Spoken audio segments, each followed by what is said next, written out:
బిస్మిల్లాహిర్రహ్మానిర్రహీం. అస్సలాము అలైకుం వరహమతుల్లాహి వబర్కాతుహు. అల్లా యొక్క పవిత్రమైన పేర్లు 99 నేమ్స్ ఆఫ్ అల్లా అనే పుస్తకంలో ఈరోజు మనం అల్లా యొక్క నామం అల్ ముసవ్విర్ గురించి చదువుదాం. అల్ ముసవ్విర్ అల్లాహ్ పవిత్ర నామాలైన అల్ ఖాలిక్, అల్ బారి, అల్ ముసవ్విర్ దాదాపు ఒకే అర్థాన్నిస్తాయి. ఈ పేర్లు అల్లాహయే సృష్టికర్త, రూపకర్త, పలు విధాలైన సృష్టి తాలకు సమగ్ర సంపూర్ణ ఆకృతిని ప్రసాదించేవాడని వర్ణిస్తున్నాయి. అల్ ముసవ్విర్ శాబ్దికంగా రూపాన్నిచ్చేవాడనే అర్థాన్నిస్తుంది.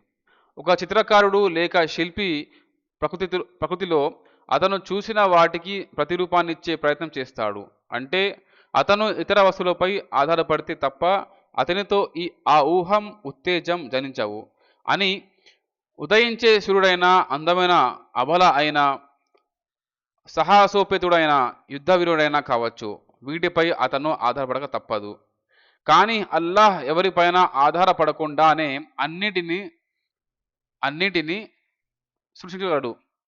ఈ ప్రపంచంలో కోటాను కోట్ల మనుషులు ఉన్నారు. అన్నిట్లో ఒకే పులుకున్న ఇద్దరు పురుషులు లేక స్త్రీలు ఎక్కడా కానరారు మనకు. సుబ్హానల్లాహ్. అన్నిట్లో ఒకే పోలిక ఉన్న ఇద్దరు పురుషులు లేక స్త్రీలు ఎక్కడ కానరారు మనకు. ప్రతి వారి మధ్య ఎక్కడో ఒక చోట ఏదో కొంత తేడా ఉంటుంది. ఆ తేడాతో సృష్టించడం కేవలం ఆ అల్లాహ్ అల్ ముసవ్విర్కే సాధ్యం. సుబ్హానల్లాహ్. ఇది అనితర సాధ్యమైన పని అల్లాహకు తప్ప. ఇది అనితర సాధ్యమైన పని అల్లాహకు తప్ప.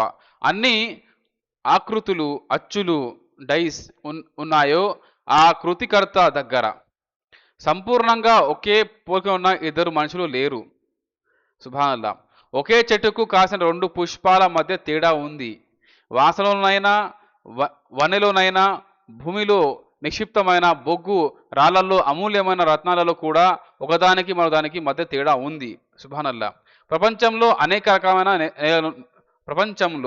అనేక రకాలైన నేలలున్నాయి. ఒక్కో నేల ఒక్కో పంటకు ప్రసిద్ధి. అరణ్యాల్లో అనేక వృక్షజాతులున్నాయి. దేని ఉపయోగం దానికే ప్రత్యేకం. కొన్ని ఇంటి వాసాలకు, వస్తువులకు వాసి అయితే మరికొన్ని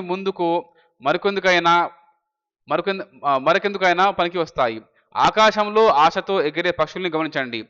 ఎన్ని రకాలు, ఎన్ని తేడాలు, ఆకారంలో, అందంలో, చందంలో, పయనగతిలో, శయనరీతిలో, దేని ప్రత్యేకత దానిదే. సుబ్హానల్లాహ్.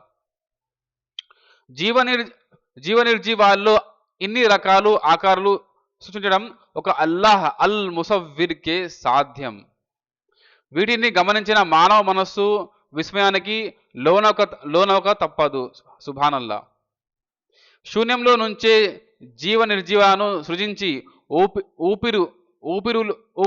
ఊపిరిలూది జీవన క్రమాన్ని, కాలాన్ని నిర్ణయించిన ఆ అల్లాహే అందరికీ ఆధారం.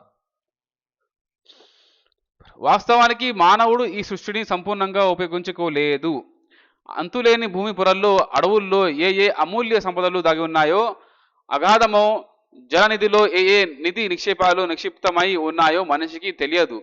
ఎంతో తెలుసుకున్నానని, అనుభవించానని మనిషి తల పోస్తున్నాడు. మనకు తెలియనంత మాత్రాన మరేది నిరుపయోగమైనది కాజాలదు. సుబ్హానల్లాహ్.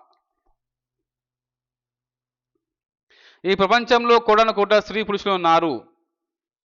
పరస్పరం పోలిక ఉన్న ప్రతి వారి మధ్య ఎంతో కొంత తేడా ఉంది. సుబ్హానల్లాహ్. ఆలోచించే వాడికి ఇందులో అల్లాహ్ అల్ ముసవ్విర్ అద్భుత సృష్టి కనిపిస్తుంది. ఇదండి ఈరోజు అన్నమాట. సో మనం అల్ ముసవ్విర్ గురించి ఇలా మనం చదువుకున్నాము. జజాకల్లాహ్ ఖైర్. అస్సలాము అలైకుం వరహ్మతుల్లాహి వబరకాతుహు. Please share this video.